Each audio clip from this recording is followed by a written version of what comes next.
1 जनवरी 1818 ये दिन बाकी दिनों की तरह आम नहीं था, क्योंकि दिन की शुरुआत ही लड़ाई के साथ हुई, जिसे हम भीमा कोरेगांव की लड़ाई कहते हैं। इस लड़ाई में सिर्फ 500 दलित सैनिकों ने 25,000 मराठाओं को हरा दिया था।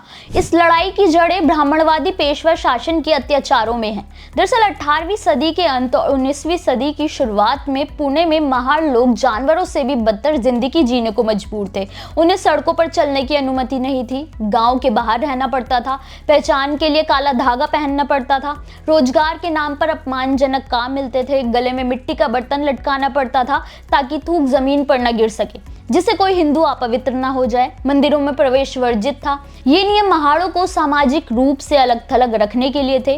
पेशवा बाजीराव का शासन ब्राह्मणवादी था, जहां दलितों को सदियों तक अपमानित किया जाता रहा। रिपोर्ट्स के मुताबिक ऐसे में महाड़ों के पास जीविका का कोई साधन नहीं था, तो वे ब्रिटिश ईस्ट इंडिया कंपनी की सेना में भर्ती हो गए। लेकिन ये सिर्फ आर्थिक मजबूरी नहीं, बल्कि प्रतिरोध की शुरुआत थी। और 1 जनवरी 1818 को 500 महाड़ सैनिकों ने मराठा पेशवा के 25 से 30,000 सैनिकों की बड़ी फौज को लगभग 12 घंटे तक रोके रखा, जिसके बाद जून 1818 में बाजीराव ने आत्मसमर्पण कर दिया।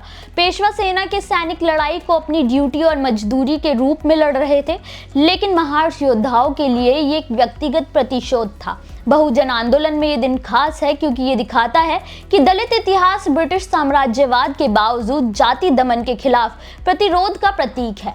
बाबा साहेब ने इसे महार रेजिमेंट की स्थापना से जोड़ा, जो दलितों के साथ छुआछूत से लेकर सम्मान तक का सफर दर्शाता है। अगर आपको इससे जुड़े किसी और टॉपिक की जानकारी चाहिए तो हमें कमेंट सेक्शन में जरूर बताएं।